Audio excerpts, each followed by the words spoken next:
DK Shivakumar ಮುಖ್ಯಮಂತ್ರಿಯಾಗಿ ಅಧಿಕಾರ ಸ್ವೀಕರಿಸಿ 1 ತಿಂಗಳು ಪೂರ್ಣಗೊಂಡಿದೆ. ಜೂನ್ 3ರಂದು ಸಿಎಂ ಆಗಿ ಡಿಕೆ ಶಿವಕುಮಾರ್ ಅಧಿಕಾರವನ್ನು ಸ್ವೀಕರಿಸಿದರು. ಆಡಳಿತದ ಚುಕ್ಕಾಣಿ ಹಿಡಿದು ಹಲವು ಮಹತ್ವದ ಘೋಷಣೆಗಳು ಮತ್ತು ನಿರ್ಧಾರಗಳನ್ನು ಕೈಗೊಂಡಿದ್ದಾರೆ. ರಾಜ್ಯದ ಎಲ್ಲ ವಿದ್ಯಾರ್ಥಿಗಳಿಗೆ ಉಚಿತ ಬಸ್ ಪಾಸ್, ಬೆಂಗಳೂರಿನ ರಸ್ತೆಗಳನ್ನು ಗುಂಡಿ ಮುಕ್ತಗೊಳಿಸಲಿಕ್ಕೆ 2,000 ಕೋಟಿ ರೂಪಾಯಿ ಅನುದಾನ ಸೇರಿದಂತೆ ಹಲವು ಘೋಷಣೆ ಮಾಡಿದರು. ಇನ್ನು ಸಂಪುಟ ವಿಸ್ತರಣೆ ಸಂಬಂಧ ಇದೇ 5ಕ್ಕೆ ಸಿಎಂ ಡಿಕೆಶಿ ಹಾಗೂ ಸಿದ್ದರಾಮಯ್ಯ ದೆಹಲಿಗೆ ಭೇಟಿಯನ್ನು ಕೊಡಲಿದ್ದಾರೆ. ಇದೇ 12ರೊಳಗಡೆ ಸಂಪುಟ ವಿಸ್ತರಣೆ ಪಟ್ಟಿ ಫೈನಲ್ ಆಗುತ್ತೆ ಅಂತ ಹೇಳಲಾಗ್ತಾ ಇದೆ. ಇಂದು ಮುಖ್ಯಮಂತ್ರಿ ಡಿಕೆ ಶಿವಕುಮಾರ್ ಬೆಂಗಳೂರು ದಕ್ಷಿಣ ಜಿಲ್ಲೆಯ ಕನಕಪುರಕ್ಕೆ ಭೇಟಿಯನ್ನು ಕೊಡಲಿದ್ದಾರೆ. ಕನಕಪುರ ನಗರದ ದೇಗುಲ ಮಠದ ಶ್ರೀ ಮುಮ್ಮಡಿ ನಿರ್ವಾಣ ಮಹಾಸ್ವಾಮಿಗಳು ಇತ್ತೀಚೆಗೆ ಲಿಂಗೈಕ್ಯರಾಗಿದ್ದರು. ಈ ಹಿನ್ನೆಲೆಯಲ್ಲಿ ಮಠದ ಆವರಣದಲ್ಲಿ ಇಂದು ಪುಣ್ಯಾರಾಧನೆ ಕಾರ್ಯಕ್ರಮ ಆಯೋಜನೆ ಮಾಡಲಾಗಿದೆ. ಮಧ್ಯಾಹ್ನ 12ಕ್ಕೆ ಸಿಎಂ ಡಿಕೆ ಶಿವಕುಮಾರ್ ಭಾಗಿಯಾಗಲಿದ್ದಾರೆ. ಕಾಲಶ್ರೀಗಳ ಪುಣ್ಯಾರಾಧನೆಯಲ್ಲಿ ಪಾಲ್ಗೊಳ್ಳಲಿದ್ದಾರೆ. ರಾಜ್ಯದಲ್ಲಿ ಎಸ್ಐಆರ್ ಪ್ರಕ್ರಿಯೆ ಶುರುವಾಗಿ 3 ದಿನ ಕಳೆದಿದೆ. ಸಂಪುಟ ವಿಸ್ತರಣೆಯಲ್ಲಿ ಮಂತ್ರಿಗಿರಿಗಾಗಿ ಶಾಸಕರ ಲಾಬಿ ಹೆಚ್ಚಾಗ್ತಾ ಇದ್ದಂತೆ ಸಿಎಂ ಡಿಕೆಶಿ ಖಡಕ್ ಎಚ್ಚರಿಕೆ ಕೊಟ್ಟಿದ್ದಾರೆ. ಮಂತ್ರಿಗಿರಿ ಬಿಡಿ ಕ್ಷೇತ್ರದಲ್ಲಿ ಇಟ್ಕೊಂಡು ಎಸ್ಐಆರ್ ಕಡೆ ಗಮನ ಕೊಡಿ ಅಂತ ಸೂಚನೆ ಕೊಟ್ಟಿದ್ದಾರೆ. ಈಗಾಗಲೇ ಪಶ್ಚಿಮ ಬಂಗಾಳದ ಮತ ಪರಿಷ್ಕರಣೆ ವೇಳೆ 60 ಲಕ್ಷಕ್ಕೂ ಅಧಿಕ ಮತ ಹೋಗಿದೆ. ಇದೇ ರೀತಿ ಕರ್ನಾಟಕದ ಮೇಲೆ ಪಶ್ಚಿಮ ಬಂಗಾಳದ ಪರಿಣಾಮ ಬೀರೋ ಆತಂಕ ಕಾಡ್ತಾ ಇದೆ. ಮತಗಟ್ಟೆ ಪರಿಷ್ಕರಣೆಯಿಂದ ಕಾಂಗ್ರೆಸ್ಗೆ ಇರೋ ಮತಗಳು ದೂರವಾಗುವ ಭೀತಿನೂ ಎದುರಾಗಿದೆ. ಇದಕ್ಕಾಗಿ ಈಗ ಎಸ್ಐಆರ್ ಅನ್ನು ಗಂಭೀರವಾಗಿ ಪರಿಗಣಿಸಿ 1 ತಿಂಗಳುಗಳ ಕಾಲ ಕ್ಷೇತ್ರದಲ್ಲಿದ್ದು ಎಚ್ಚರಿಕೆ ವಹಿಸಿ ಅಂತ ಶಾಸಕರು, ಸಚಿವರು, ಮಾಜಿ ಶಾಸಕರುಗಳಿಗೆ ಸಿಎಂ ಡಿಕೆಶಿ ಸೂಚನೆ ಕೊಟ್ಟಿದ್ದಾರೆ. ಬೆಂಗಳೂರು ದಕ್ಷಿಣ ಜಿಲ್ಲೆ ರಾಮನಗರದಲ್ಲಿ ಎಸ್ಐಆರ್ ವೇಳೆ ನಿಯಮ ಉಲ್ಲಂಘಿಸಲಾಗಿದೆ ಅಂತ ಕೇಂದ್ರ ಸಚಿವ ಎಚ್ಡಿಕೆ ಆರೋಪವನ್ನು ಮಾಡಿದರು. ಮನೆ ಮನೆಗೆ ಸಿಬ್ಬಂದಿ ಹೋಗುವ ಬದಲಿಗೆ ರಾಮನಗರದ ಕಲ್ಯಾಣ ಮಂಟಪದಲ್ಲಿ ಜನರನ್ನ ಸೇರಿಸಿ ಎಸ್ಐಆರ್ ಮಾಡಿಸಿದ್ದಾರೆ ಅಂತ ಆರೋಪ ಮಾಡಿದರು. ಈ ಸಂಬಂಧ ಚುನಾವಣಾ ಆಯೋಗ ಮತ್ತು ಕೇಂದ್ರ ಗೃಹ ಸಚಿವರಿಗೆ ದೂರನ್ನು ಕೊಡುವುದಾಗಿ ಹೇಳಿದ್ದಾರೆ. ಈ ಸಂಬಂಧ ಇಂದು ಜೆಡಿಎಸ್ ಯುವ ನಾಯಕ ನಿಖಿಲ್ ಕುಮಾರಸ್ವಾಮಿ ಬೆಳಗ್ಗೆ 11 ಗಂಟೆಗೆ ಜೆಡಿಎಸ್ ಕಾರ್ಯಕರ್ತರ ಜೊತೆ ಡಿಸಿ ಕಚೇರಿ ಮುಂದೆ ಪ್ರತಿಭಟನೆ ಮಾಡಲಿದ್ದಾರೆ. ಬಳಿಕ ಜಿಲ್ಲಾಧಿಕಾರಿಗಳಿಗೆ ದೂರನ್ನು ಕೊಡಲಿದ್ದಾರೆ. ರಾಜ್ಯದಲ್ಲಿ ಮತದಾರರ ಪಟ್ಟಿ ಪರಿಷ್ಕರಣೆ ಕುರಿತು ಸರ್ಕಾರದ ವಿರುದ್ಧ ವಿಪಕ್ಷಗಳು ಸಮರ ಸಾರಿವೆ. ನಿನ್ನೆ ಎಸ್ಐಆರ್ ಅಕ್ರಮದ ಬಗ್ಗೆ ದಾಖಲೆ ಸಮೇತ ಕೇಂದ್ರ ಸಚಿವ ಎಚ್ಡಿ ಕುಮಾರಸ್ವಾಮಿ ಬಹಿರಂಗವಾಗಿ ಮಾತನಾಡಿದ್ದಾರೆ. ಹೀಗಾಗಿ ಜಂಟಿಯಾಗಿ ಹೋರಾಟಕ್ಕೆ ದೋಸ್ತಿ ಪ್ಲಾನ್ ಮಾಡಿದೆ. ಅದರ ಬಗ್ಗೆ ಮಹತ್ವದ ದಾಖಲೆಯನ್ನು ಸಂಗ್ರಹಿಸಿ ಅಂತ ಚುನಾವಣಾಧಿಕಾರಿಗಳು, ಬಿಎಲ್ಒಗಳು ಹಾಗೂ ಪಕ್ಷದ ಪ್ರಮುಖರಿಗೆ ಸೂಚನೆ ಕೊಡಲಿದ್ದಾರೆ. ಇದನ್ನು ಕೇಂದ್ರ ಸಚಿವರಿಗೆ ದೂರು ಕೊಡಲು ನಿರ್ಧರಿಸಿದ್ದಾರೆ. ಸ್ವಾಮಿಯ ಕೊಲೆ ಕೇಸ್ನಲ್ಲಿ ಸಾಕ್ಷಿದಾರರಿಗೆ ಬೆದರಿಕೆ ಹಾಕಿದ ಸಂಬಂಧ ಕಾಮಾಕ್ಷಿ ಠಾಣೆಯ ಎಎಸ್ಐ ನಟೇಶ್ರಿಂದಲೇ ದೂರು ದಾಖಲಾಗಿದ್ದು ಎಫ್ಐಆರ್ ದಾಖಲು ಮಾಡಲಾಗಿದೆ. ಸಿಸಿಟಿವಿ ಡಿವಿಆರ್ ಸಿ ಸಂಬಂಧ ಸಾಕ್ಷಿ ಸಂದೀಪ್ಗೆ ಬೆದರಿಕೆ ಹಾಕಲಾಗಿದೆ ಅಂತ ಎಎಸ್ಐ ನಟೇಶ್ ದೂರಿನಲ್ಲಿ ಉಲ್ಲೇಖವನ್ನು ಮಾಡಿದ್ದಾರೆ. ತುಮಕೂರು ಜಿಲ್ಲೆ ರಂಗಪುರ ದುರ್ಗಾ ಬಾರ್ ರೋಡ್ನಲ್ಲಿನ ದುರ್ಗಾ ಪೆಟ್ರೋಲ್ ಬಂಕ್ ಬಳಿ ಸಾಕ್ಷಿ ಸಂದೀಪ್ಗೆ ಆಮಿಷವನ್ನು ಒಡ್ಡಲಾಗಿದೆ. ಬೋವಿಪಾಳ್ಯದ ನಿವಾಸಿ ಆಕರ್ಷ್ ಎಂಬಾತ ಕಾರಿನಲ್ಲಿ ಕೂರಿಸಿಕೊಂಡು ಆಮಿಷ ಒಡ್ಡಿದ್ದಾನೆ. ಫೋನ್ನಲ್ಲಿದ್ದಂಥ ವ್ಯಕ್ತಿಯೊಬ್ಬ ತಮಗೆ ಸಹಾಯ ಮಾಡುವಂತೆ ಮನವಿ ಮಾಡಿದ. ರಾಘವೇಂದ್ರ, ಅನಿಲ್ ಕುಮಾರ್, ಜಗದೀಶ್ ಗೊತ್ತಿಲ್ಲ. ಪೊಲೀಸರೇ ಬಂದು ವಿಡಿಯೋ ಕ್ಲಿಪ್ಪಿಂಗ್ ತೆಗೆದುಕೊಂಡು ಹೋದ್ರು ಅಂತ ಹೇಳು. ಬಿಳಿ ಹಾಳೆಯ ಮೇಲೆ ಸಹಿ ಮಾಡುವಂತೆ ಒತ್ತಾಯಿಸಿದ್ರು ಅಂತ ಹೇಳು. ಹೀಗೆ ಕೋರ್ಟ್ನಲ್ಲಿ ಸಹಾಯ ಮಾಡಿದರೆ ಏನಾದರೂ ನೋಡಿಕೊಳ್ಳುವುದಾಗಿ ಆಮಿಷವನ್ನು ಒಡ್ಡಿದ್ದಾರೆ ಅಂತ ಆರೋಪ ಮಾಡಲಾಗಿದೆ. ಮುಂಗಾರು ಮಳೆ ಕೊರತೆಯಿಂದ ತೀವ್ರ ಜಲಕ್ಷಾಮದ ಸಾಧ್ಯತೆ ಇದೆ. ಈ ಹಿನ್ನೆಲೆ ದೇಶದಾದ್ಯಂತ ನೀರು, ವಿದ್ಯುತ್ ಅಭಾವ ಸೃಷ್ಟಿಯಾಗಲಿದೆ. ರಾಜ್ಯಾದ್ಯಂತ ಬಹುತೇಕ ಜಲಾಶಯಗಳ ಒಳಹರಿವು ಶೂನ್ಯಕ್ಕೆ ಇಳಿದಿದೆ. ಹೀಗಾಗಿ ಜಲಾಶಯವನ್ನ ನಂಬಿಕೊಂಡು ಯಾವುದೇ ರೀತಿ ಬೆಳೆಗಳನ್ನು ಬೆಳಿಬೇಡಿ ಅಂತ ಸಿಎಂ ಡಿಕೆ ಶಿವಕುಮಾರ್ ಮನವಿ ಮಾಡಿದ್ದಾರೆ. ಈ ಬಗ್ಗೆ ನಿನ್ನೆ ನಡೆದ ಸಚಿವ ಸಂಪುಟದಲ್ಲಿ ರಾಜ್ಯದಲ್ಲಿ ಎಲ್ ನೀನೋ ಪರಿಣಾಮದಿಂದ ಉಂಟಾಗಲಿರುವ ಬರದ ಸ್ಥಿತಿ ಮತ್ತು ಪರಿಣಾಮಗಳ ಬಗ್ಗೆ ಚರ್ಚೆ ನಡೆಸಲಾಗಿದೆ. ಸಮಸ್ಯೆ ಕಾಣ್ತಾ ಇದೆ. ರೈತರು ಭಾಳ ನೀವು ಪ್ರೆಷರ್ ಬಿಲ್ಡಪ್ ಮಾಡಕ್ಕೆ ಹೋಗ್ಬೇಡಿ. ನಿಮ್ಮ ಬೆಳೆಗಳಲ್ಲಿ ಹಾಕ್ಕೊಳ್ಬೇಕಾದ್ರೆ ಈ ನೀರನ್ನು ನಂಬಿಕೊಂಡು ನೀವು ಬೆಳೆ ಹಾಕೊಳ್ಳೋಕೆ ಹೋಗ್ಬೇಡಿ. ನೀರಿಲ್ಲದೆ ನೀರು ಬಿಡ್ಲಿಕ್ಕೆ ಸಾಧ್ಯ ಆಗೋದಿಲ್ಲ. ಸೊ ಅದಕ್ಕೆ ನೀವು ಮುಂದಿನ ದಿನದ ಮಳೆನ ಗಮನದಲ್ಲಿ ಆಧಾರನಾಗಿ ಇಟ್ಕೊಂಡೇ ನೀವು ಯೋಚನೆ ಮಾಡಬೇಕು.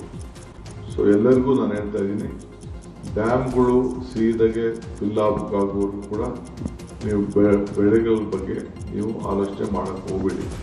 ಯಾಕೆಂದರೆ ಇಡೀ ದೇಶದಲ್ಲಿ ಈ ದೊಡ್ಡ ಸಮಸ್ಯೆ ಈಗಾಗಲೇ ಕಾಣ್ತಾ ಇದೆ. ಇನ್ನು ಈ ವರ್ಷ ಫುಲ್ಲು ಮಳೆ ಬಂತು ಅಂದರೆ ಖಂಡಿತ ನಿಮ್ಗೆ ಏನು ಬೇಕೋ ನೀರನ್ನು ನಾವು ಒದಗಿಸ್ಕೊಡ್ತೇವೆ. ಸೊ ಭೀಕರವಾದಂಥ ಬರಗಾಲ ಇಡೀ ದೇಶದಲ್ಲಿ ಬರ್ತದೆ ಅಂತೇಳಿ ಈಗಾಗಲೇ ನಮಗೆ ಸಂದೇಶವನ್ನು ಸೆಂಟ್ರಲ್ ಗೌರ್ಮೆಂಟ್ ಕೂಡ ನಮಗೆ ಕೊಟ್ಟಿದ್ದಾರೆ. ಸಮಸ್ಯೆ ಕರಾವಳಿಯಲ್ಲಿ ವರ್ಣಾರ್ಭಟ ಮುಂದುವರೆದಿದೆ. ಇಂದು ಮತ್ತು ನಾಳೆಯೂ ಕೂಡ ಭಾರೀ ಮಳೆ ಆಗಲಿದೆ ಅಂತ ಹವಾಮಾನ ಇಲಾಖೆ ಅಲರ್ಟ್ ಘೋಷಣೆ ಮಾಡಿದೆ. ದಕ್ಷಿಣ ಕನ್ನಡ, ಉತ್ತರ ಕನ್ನಡ ಹಾಗೂ ಉಡುಪಿ ಜಿಲ್ಲೆಗೆ ಇಂದು ಆರೆಂಜ್ ಹಾಗೂ ನಾಳೆ ಯೆಲ್ಲೋ ಅಲರ್ಟ್ ಘೋಷಣೆ ಮಾಡಲಾಗಿದೆ. ಇನ್ನು ಜುಲೈ 5 ಮತ್ತು 6ರಂದು ಮಳೆ ಮುಂದುವರಿಯಲಿದೆ. ದಕ್ಷಿಣ ಕನ್ನಡ ಜಿಲ್ಲೆಯಲ್ಲಿ ಭಾರೀ ಮಳೆ ಮುನ್ಸೂಚನೆ ಹಿನ್ನೆಲೆಯಲ್ಲಿ ಇಂದು ಶಾಲಾ ಕಾಲೇಜುಗಳಿಗೆ ರಜೆಯನ್ನು ಘೋಷಣೆ ಮಾಡಲಾಗಿದೆ. ಅಂಗನವಾಡಿಯಿಂದ ಪಿಯುಸಿ ವರೆಗಿನ ವಿದ್ಯಾರ್ಥಿಗಳಿಗೆ ರಜೆ ಘೋಷಣೆ ಅನ್ವಯ ಆಗಲಿದೆ. ಕರಾವಳಿ ಜಿಲ್ಲೆ ಸೇರಿದಂತೆ ಕೊಡಗು, ಹಾಸನ, ಚಿಕ್ಕಮಗಳೂರು, ಶಿವಮೊಗ್ಗ ಜಿಲ್ಲೆಗೆ ಆರೆಂಜ್ ಅಲರ್ಟ್ ನೀಡಲಾಗಿದೆ.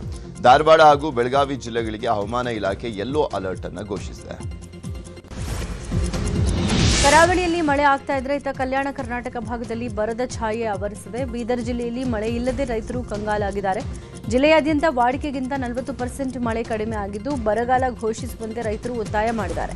ಬಗ್ಗೆ ನ್ಯೂಸ್ 18 ಜೊತೆ ಮಾತನಾಡಿದ ರೈತರು, ಬಿತ್ತನೆ ಮಾಡಿ ಮಳೆಗಾಗಿ ಕಾಯ್ತಾ ಇದ್ದೀವಿ, ಆದರೆ ಮಳೆನೇ ಬರ್ತಾ ಇಲ್ಲ. ಸೋಯಾ, ತೊಗರಿ ಬಿತ್ತನೆ ಬೀಜ ಕೊಟ್ಟು ಸರ್ಕಾರ ನಮಗೆ ಆರ್ಥಿಕ ಹೊರೆ ಮಾಡಿದೆ. ಹೀಗಾಗಿ ಬೀಜ, ಗೊಬ್ಬರ ಖರ್ಚನ್ನ ಸರ್ಕಾರನೇ ಭರಿಸಬೇಕು ಅಂತ ಒತ್ತಾಯ ಮಾಡಿದ್ದಾರೆ. ರೈತರ ಸಾಲ ಮನ್ನಾ ಆಗಬೇಕು, ಬರಗಾಲ ಘೋಷಿಸಬೇಕು ಅಂತ ನ್ಯೂಸ್ 18 ಮೂಲಕ ಸರ್ಕಾರಕ್ಕೆ ಮನವಿ ಮಾಡಿಕೊಂಡಿದ್ದಾರೆ. ಮುಂಗಾರು ಮಳೆ ಕೊರತೆ ಹಿನ್ನೆಲೆಯಲ್ಲಿ ಕೊಪ್ಪಳ ಜಿಲ್ಲೆಯ ರೈತರು ಕಂಗಾಲಾಗಿದ್ದಾರೆ. ಮಳೆಗಾಗಿ ಕೊಪ್ಪಳ ತಾಲೂಕಿನ ತಳಬಾಳು ಗ್ರಾಮಸ್ಥರು ವಿಭಿನ್ನ ಹರಕೆಯನ್ನು ತೀರಿಸಿದ್ದಾರೆ. ತಳಬಾಳು ಗ್ರಾಮದಿಂದ ಅರಕೇರ ಗ್ರಾಮಕ್ಕೆ ಪಾದಯಾತ್ರೆ ಮೂಲಕ ಬಂದು ಭಜನೆಯನ್ನು ಮಾಡಿದ್ದಾರೆ. ಉಡಚಮ್ಮ ದೇವಸ್ಥಾನದಲ್ಲಿ ರಾತ್ರಿ ಇಡೀ ಭಜನೆ ಮಾಡಿ ಮಳೆಗಾಗಿ ಪ್ರಾರ್ಥನೆ ಮಾಡಿದರು. ಕೊಪ್ಪಳದಲ್ಲಿ ಈ ಬಾರಿ ಮುಂಗಾರು ಮಳೆ ಕೈಕೊಟ್ಟ ಹಿನ್ನೆಲೆ ರಾಜ್ಯಕ್ಕೆ ಬರಗಾಲದ ಭೀತಿ ಕಾಡ್ತಾ ಇದೆ. ಮಳೆ ಇಲ್ಲದೆ ಡ್ಯಾಂಗಳೆಲ್ಲ ಬರಿದಾಗ್ತಾ ಇದೆ. ತುಂಗಭದ್ರಾ ಜಲಾಶಯದಲ್ಲೂ ನೀರಿನ ಕೊರತೆ ಕಾಣಿಸಿದ್ದು ಮಳೆಯಾಗದೆ ಸಾಕಷ್ಟು ಪ್ರಮಾಣದಲ್ಲಿ ನೀರು ಸಂಗ್ರಹ ಆಗಿಲ್ಲ ಅಂತ ನೀರಾವರಿ ಇಲಾಖೆ ತಿಳಿಸಿದೆ. ಈ ಹಿನ್ನೆಲೆ ಮುಂಗಾರು ಹಂಗಾಮಿನ ಬೆಳೆಗಳಿಗೆ ಬಲದಂಡೆ ಮತ್ತು ಎಡದಂಡೆ ನಾಲೆಯಲ್ಲಿ ನೀರು ಹರಿಸೋಕೆ ಸಾಧ್ಯ ಆಗೋದಿಲ್ಲ. ಡ್ಯಾಂನಲ್ಲಿರೋ ನೀರನ್ನು ಕುಡಿಯೋಕೆ ಮಾತ್ರ ಬಳಸಬೇಕು ಅಂತ ಸರ್ಕಾರ ಆದೇಶ ಕೊಟ್ಟಿದೆ. ಅದರಿಂದ ರೈತರು ನೀರಾವರಿ ಇಲಾಖೆಯೊಂದಿಗೆ ಸಹಕರಿಸುವಂತೆ ಮನವಿ ಮಾಡಿದ್ದಾರೆ.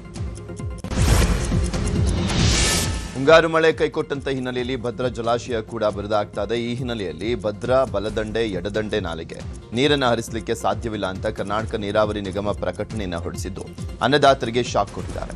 ಭದ್ರಾ ಜಲಾಶಯದಿಂದ ಕೇವಲ ಕುಡಿಯುವ ನೀರು ಮಾತ್ರ ಪೂರೈಕೆ ಮಾಡಲಾಗುತ್ತೆ, ಬೆಳೆಗಳಿಗೆ ನೀರು ಹರಿಸಲಿಕ್ಕೆ ಸಾಧ್ಯವಿಲ್ಲ ಅಂತ ತಿಳಿಸಿದೆ. 1.50 ಲಕ್ಷ ಹೆಕ್ಟೇರ್ ಭತ್ತ ಬೆಳಿಲಿಕ್ಕೆ ಸಜ್ಜಾಗಿರುವಂತಹ ರೈತರಲ್ಲಿ ಆತಂಕ ಮೂಡಿದೆ. ದಾವಣಗೆರೆಯನ್ನ ಬರಪೀಡಿತ ಜಿಲ್ಲೆ ಅಂತ ಘೋಷಿಸಲಿಕ್ಕೆ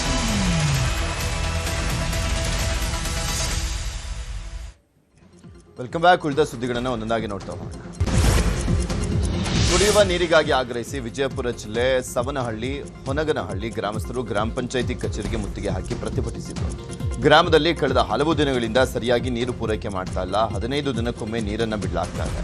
ನೀರಿನ ಸಮಸ್ಯೆ ಆಗಿದ್ದು ಸರಿಯಾದ ಸಮಯಕ್ಕೆ ನೀರು ಪೂರೈಕೆ ಮಾಡಬೇಕು ಅಂತ ಆಕ್ರೋಶ ವ್ಯಕ್ತಪಡಿಸಿದರು. ಗ್ರಾಮದಲ್ಲಿ ರಾತ್ರಿ ವೇಳೆ ರಸ್ತೆ ಲೈಟ್ಗಳು ಇಲ್ಲದೆ ಸಮಸ್ಯೆ ಆಗಿದ್ದು ಕೂಡಲೇ ಸಮಸ್ಯೆ ಪರಿಹರಿಸಬೇಕು ಅಂತ ಮನವಿ ಮಾಡಿದರು. ಕಳೆದ ವರ್ಷ ಬೆಳೆ ವಿಮೆ ನೀಡುವಂತೆ ಆಗ್ರಹಿಸಿ ಕರ್ನಾಟಕ ರಾಜ್ಯ ರೈತ ಸಂಘ ರಸ್ತೆ ತಡೆದು ಪ್ರತಿಭಟನೆ ನಡೆಸಿದೆ. ಕಲಬುರಗಿಯ ಸೇಡಂ ಪಟ್ಟಣದ ಸರ್ಕಲ್ನಲ್ಲಿ ಜಮಾಯಿಸಿದ ರೈತರು ಸರ್ಕಾರದ ವಿರುದ್ಧ ಘೋಷಣೆ ಕೂಗಿ ಕಿಡಿಕಾರಿದರು. ಸರ್ಕಾರ ಕಳೆದ ವರ್ಷ ಕಟ್ಟಿದ ಬೆಳೆ ವಿಮೆ ಹಣ ಇಲ್ಲಿವರೆಗೆ ನೀಡಿಲ್ಲ. ಮತ್ತೊಮ್ಮೆ ಬೆಳೆ ವಿಮೆ ಕಟ್ಟೋಕೆ ಕೊನೆಯ ದಿನಾಂಕ ಪ್ರಕಟಣೆ ಮಾಡ್ತಾ ಇದ್ದಾರೆ. ಆದರೆ ಇನ್ನೂ ಹಳೆ ವಿಮೆಯ ಹಣವನ್ನೇ ರೈತರಿಗೆ ಕೊಟ್ಟಿಲ್ಲ ಅಂತ ಆಕ್ರೋಶ ಹೊರಹಾಕಿದರು. ಕೂಡಲೇ ಬೆಳೆ ವಿಮೆ ಹಣವನ್ನ ಬಿಡುಗಡೆ ಮಾಡಲಿಲ್ಲ ಅಂದರೆ ಮುಂದಿನ ದಿನಗಳಲ್ಲಿ ಉಗ್ರವಾದ ಹೋರಾಟ ಮಾಡುವುದಾಗಿ ಎಚ್ಚರಿಕೆ ಕೊಟ್ಟಿದ್ದಾರೆ. ನಿನ್ನೆ ರಾತ್ರಿ ಬೆಂಗಳೂರು ನಗರಾಭಿವೃದ್ಧಿ ಸಚಿವ ಕೃಷ್ಣ ಬೈರೇಗೌಡ ಸಿಟಿ ರೌಂಡ್ಸ್ ಅನ್ನು ಮಾಡಿದ್ರು. ಪಾದಚಾರಿ ಮಾರ್ಗ ತೆರವು ಕಾರ್ಯಾಚರಣೆ ಬಗ್ಗೆ ಪರಿಶೀಲನೆ ನಡೆಸಿದಂತ ಸಚಿವ ಕೃಷ್ಣ ಬೈರೇಗೌಡ ಜಿಬಿಎ ಕಮಿಷನರ್ ಮಹೇಶ್ವರ್ ರಾವ್ ಅವರಿಂದ ಮಾಹಿತಿಯನ್ನು ಪಡ್ಕೊಂಡ್ರು. ಜನ ಸಾಯ್ತಾ ಇರೋದು ನಿಮಗೆ ಕಾಣ್ತಾ ಇಲ್ವಾ? ನಿಮ್ಮ ಕೆಲಸ ನೀವು ಮಾಡೋಕೆ ನಾವು ಬಂದು ಬೇಡ್ಕೋಬೇಕಾ ಅಂತ ಅಧಿಕಾರಿಗಳನ್ನ ತರಾಟೆಗೆ ತೆಗೆದುಕೊಂಡ್ರು. ಇತ್ತ ಮೆಟ್ರೋ ಕಾಮಗಾರಿಗೆ ರಸ್ತೆ ಅಗೆದು ನಿರ್ಲಕ್ಷ್ಯ ವಹಿಸಿದ್ದಂಥ ಗುತ್ತಿಗೆದಾರರನ್ನ ತರಾಟೆಗೆ ತೆಗೆದುಕೊಂಡಿದ್ದಾರೆ. ಈಗ PWS ಇಲ್ಲ ಸರ್, ನಮ್ಗೇನು ಗೊತ್ತಿಲ್ಲ, ನಾವಂತೂ ಆಗಲಿಲ್ಲ ಅಂತ ಅವ್ರು ಹೇಳ್ತಾ ಇದ್ದಾರೆ. ಅವ್ರಿಗೆ ಕೇಳ್ತಾ ಇದ್ದೀನಿ, ಈಗ ಕೇಳಿದ್ರೆ ಆಗ್ಲೇ ಕೇಳಿದ್ರೆ PWSSB ಅಂತಾರೆ, ಈಗ ಕೇಳಿದ್ರೆ KPTCL ಅಂತಾರೆ, ಅಲ್ಲಿ ಕೇಳಿದ್ರೆ ಬೆಸ್ಕಾಮ್ ಅಂತಾರೆ. ಯಾರೂ ಇಲ್ಲ, ಬರೀ OFC. ಯಾರಿಗೆ?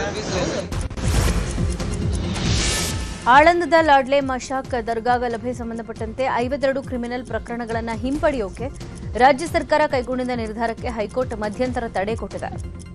ಗಿರೀಶ್ ಭಾರದ್ವಾಜ್ ಸಲ್ಲಿಸಿದ್ದ ಅರ್ಜಿಯ ವಿಚಾರಣೆ ನಡೆಸಿದ ಪೀಠ ಪ್ರಕರಣಗಳ ಹಿಂಪಡೆಯುವಿಕೆಯಲ್ಲಿ ಸಿಆರ್ಪಿಎಸ್ ಸೆಕ್ಷನ್ 321 ಅನ್ವಯಿಸಿರೋದ್ರಲ್ಲಿ ದೋಷ ಇದೆ ಮತ್ತು ಇದು ಕೋರ್ಟ್ನ ಹಿಂದಿನ ಆದೇಶದ ಉಲ್ಲಂಘನೆ ಅಂತ ಹೇಳಿದೆ.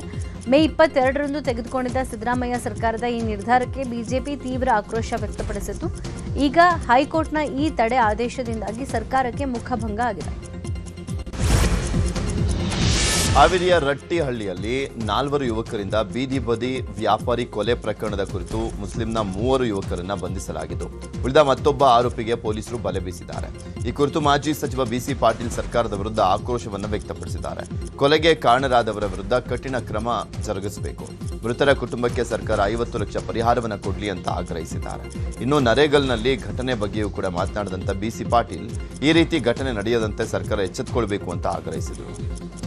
ಮೃತ ಶಿವಾಜಿರಾವ್ ಬೈರೋಜಿ ಮನೆಗೆ ಪ್ರಮೋದ್ ಮುತಾಲಿಕ್ ಭೇಟಿ ನೀಡಿದ್ರು. ರಟ್ಟಿಹಳ್ಳಿ ಪಟ್ಟಣದ ಜನತಾ ಫ್ಲಾಟ್ನಲ್ಲಿರುವಂಥ ನಿವಾಸಕ್ಕೆ ಭೇಟಿಯಾದಂಥ ಮುತಾಲಿಕ್ ಆರೋಪಿಗಳ ವಿರುದ್ಧ ತೀವ್ರ ವಾಗ್ದಾಳಿ ಮಾಡಿದ್ರು. ಪ್ರಕರಣದಲ್ಲಿ ಇನ್ನೋರ್ವ ಆರೋಪಿ ನಾಪತ್ತೆಯಾಗಿದ್ದಾನೆ. ಕೊಪ್ಪಳ ಜಿಲ್ಲೆಯ ಕನಕಗಿರಿ ತಾಲೂಕಿನಲ್ಲಿ ನಡೀತಾ ಇರುವ ಅಕ್ರಮ ಮರಳುಗಾರಿಕೆ ಮೇಲೆ ಲೋಕಾಯುಕ್ತ ಅಧಿಕಾರಿಗಳಿಂದ ದಾಳಿ ನಡೆದಿದೆ. ನವಲಿ ಹಾಗೂ ಸಂಕನಾಳದಲ್ಲಿ ಅಕ್ರಮ ಮರಳು ಗಣಿಗಾರಿಕೆ ಮೇಲೆ ಲೋಕಾಯುಕ್ತ ಡಿವೈಎಸ್ಪಿ ಲೋಕೇಶ್ ನೇತೃತ್ವದಲ್ಲಿ ದಾಳಿ ನಡೆದಿದೆ. ಈ ವೇಳೆ ಒಟ್ಟು 21 ಟಿಪ್ಪರ್ ಮರಳು, 6 ಜೆಸಿಬಿ, ಹಿತಾಚಿಯನ್ನು ವಶಕ್ಕೆ ಪಡೆಯಲಾಗಿದ್ದು 9 ಜನರ ವಿರುದ್ಧ ಕನಕಗಿರಿ ಪೊಲೀಸ್ ಠಾಣೆಯಲ್ಲಿ ದೂರು ದಾಖಲಾಗಿದೆ.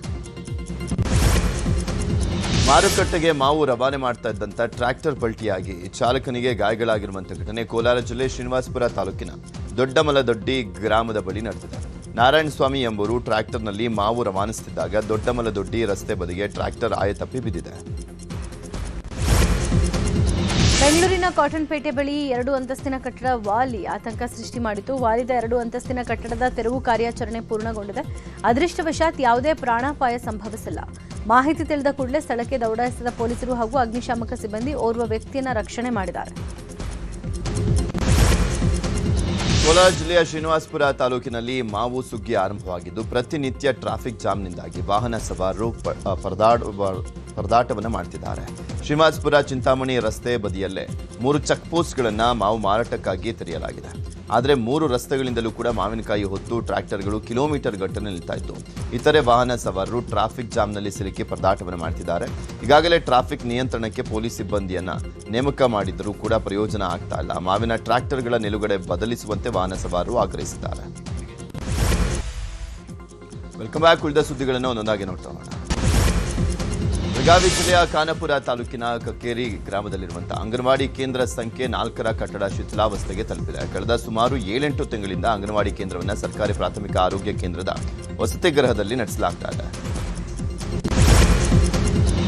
ಬೆಳಗಾವಿಯ ರಾಯಭಾಗ ಬಸ್ ನಿಲ್ದಾಣದಲ್ಲಿ ಲಗೇಜ್ಗೆ ಟಿಕೆಟ್ ತೆಗೆದುಕೊಳ್ಳುವ ವಿಚಾರವಾಗಿ ಕಂಡಕ್ಟರ್ ಹಾಗೂ ಪ್ರಯಾಣಿಕರ ನಡುವೆ ಗಲಾಟೆ ಆಗಿದೆ. ನಿಪ್ಪಾಣಿಯಿಂದ ಗುಲ್ಬರ್ಗಾಕ್ಕೆ ಹೋಗ್ತಾ ಇದ್ದ ಬಸ್ನಲ್ಲಿ ಪ್ರಕಾಶ್ ಮ್ಯಾಕೇರಿ ಎಂಬ ಕಂಡಕ್ಟರ್ ಮೇಲೆ ಪ್ರಯಾಣಿಕ ಹಲ್ಲೆಗೆ ಯತ್ನಿಸಿದಾನಂತೆ. ಗಲಾಟೆ ವಿಕೋಪಕ್ಕೆ ಹೋಗ್ತಾ ಇದ್ದಂತೆ ಸ್ಥಳಕ್ಕೆ ರಾಯಭಾಗ ಪೊಲೀಸರು ಭೇಟಿ ನೀಡಿ ಪರಿಸ್ಥಿತಿ ತಿಳಿಗೊಳಿಸಿದರು. ಹಾವೇರಿ ಜಿಲ್ಲಾ ಆಸ್ಪತ್ರೆಯಲ್ಲಿ ಅಗ್ನಿಶಾಮಕ ಮತ್ತು ತುರ್ತು ಸೇವೆಗಳ ಇಲಾಖೆಯಿಂದ ಅಣುಕು ಪ್ರದರ್ಶನ ಮಾಡಲಾಯಿತು. ಆಸ್ಪತ್ರೆಗಳಲ್ಲಿ ಸಂಭವಿಸುವಂತಹ ಅಗ್ನಿ ಅವಘಡದ ವೇಳೆ ಜೀವ ರಕ್ಷಣೆ ಹೇಗೆ ಮಾಡಿಕೊಳ್ಳಬೇಕು ಎಂಬುದರ ಕುರಿತು ಅಣುಕು ಪ್ರದರ್ಶಿಸಲಾಯಿತು. ಕೇಂದ್ರ ವಿದೇಶಾಂಗ ವ್ಯವಹಾರಗಳ ಸಚಿವಾಲಯದ ವತಿಯಿಂದ ಕೊಪ್ಪಳ ಜಿಲ್ಲೆಯ ಅಂಜನಾದ್ರಿ ಮತ್ತು ಆನೆಗುಂದಿಗೆ ಯುರೋಪ್ನ ವಿವಿಧ ದೇಶಗಳ ಒಟ್ಟು 22 ಮಂದಿ ಪ್ರವಾಸಕ್ಕೆ ಆಗಮಿಸಿದರು. Content creators and influencers Anjanadri ಮತ್ತು ಆನೆಗುಂದಿಯ ವಿವಿಧ ಪ್ರವಾಸಿ ತಾಣಗಳ ಸಂದರ್ಶನ ಮಾಡಿದರು. ಪ್ರವಾಸೋದ್ಯಮ ಇಲಾಖೆಯಿಂದ ಸದಸ್ಯರಿಗೆ ಕೊಪ್ಪಳ ಜಿಲ್ಲೆಯ ವಿವಿಧ ಪ್ರವಾಸಿ ತಾಣಗಳ ಕುರಿತು ಮಾಹಿತಿ ಕೊಡಲಾಯಿತು. ಈ ಬಾರಿಯ ಮೈಸೂರು ದಸರಾದಲ್ಲಿ ಕಂಬಳ ಆಯೋಜನೆ ಮಾಡಲಿಕ್ಕೆ ಸರ್ಕಾರ ನಿರ್ಧಾರ ಮಾಡಿದೆ. ಈ ಬೆನ್ನಲ್ಲೇ ಪರ ವಿರೋಧ ಚರ್ಚೆಗಳು ಶುರುವಾಗಿದೆ. ನಗರದ ಜಲದರ್ಶಿನಿ ಅತಿಥಿ ಗೃಹದಲ್ಲಿ ಪರಿಸರ ಪ್ರೇಮಿಗಳ ಸಭೆ ನಡೆಸಿ ದಸರಾದಲ್ಲಿ ಕಂಬಳ ಮಾಡುವಂಥದ್ದು ಸೂಕ್ತವಲ್ಲ ಅಂತ ಚರ್ಚಿಸಿದ್ದಾರೆ. ಕಂಬಳ ದಕ್ಷಿಣ ಕನ್ನಡ ಜಿಲ್ಲೆಗೆ ಇರಲಿ, ಕಂಬಳ ಮಾಡಲಿಕ್ಕೆ 100 ಮರ ಕಡಿತಾರೆ ಅಂತ ಆಕ್ರೋಶವನ್ನು ವ್ಯಕ್ತಪಡಿಸಿದ್ದಾರೆ. ಹುಬ್ಬಳ್ಳಿಯಲ್ಲಿ ನಡೀತಾ ಇರುವ ಮಹಾರಾಜ ಟಿ20 ಟೂರ್ನಮೆಂಟ್ನಲ್ಲಿ ಕೋಸ್ಟಲ್ ಕಿಂಗ್ ಮಂಗಳೂರು ವಿರುದ್ಧ ಶಿವಮೊಗ್ಗ ಯೋಧಾಸ್ ಭರ್ಜರಿ ಗೆಲುವು ಸಾಧಿಸಿದೆ. 20 ಓವರ್ಗಳಲ್ಲಿ ಕೋಸ್ಟಲ್ ಕಿಂಗ್ ಮಂಗಳೂರು 7 ವಿಕೆಟ್ ನಷ್ಟಕ್ಕೆ 163 ರನ್ ಗಳಿಸಿತ್ತು. ಶಿವಮೊಗ್ಗ ಯೋಧಾಸ್ 7 ವಿಕೆಟ್ಗಳ ನಷ್ಟಕ್ಕೆ ಅಂತರದೊಂದಿಗೆ ಜಯಭೇರಿ ಬಾರಿಸಿದೆ. 18.2 ಓವರ್ಗಳಲ್ಲಿ 165 ರನ್ ಗಳಿಸಿದೆ. ಇದಕ್ಕೂ ಮುನ್ನ ಹುಬ್ಬಳ್ಳಿ ಟೈಗರ್ಸ್ ಮತ್ತು ಮೈಸೂರು ವಾರಿಯರ್ಸ್ ನಡುವೆ ನಡೆದ ಪಂದ್ಯ ಮಳೆಗೆ ಆಹುತಿ ಆಯಿತು. ಹುಬ್ಬಳ್ಳಿ ಟೈಗರ್ಸ್ 8 ಓವರ್ಗಳಲ್ಲಿ 91 ರನ್ ಗಳಿಸಿದಾಗ ಮಳೆ ಬಂದ ಕಾರಣಕ್ಕೆ ಎರಡೂ ತಂಡಗಳಿಗೆ ತಲಾ 1 ಪಾಯಿಂಟ್ ಹಂಚಿಕೆ ಮಾಡಲಾಗಿತ್ತು. ವಿಶ್ಲೇಷಣೆಯವರೆಗಿನ ಸುದ್ದಿ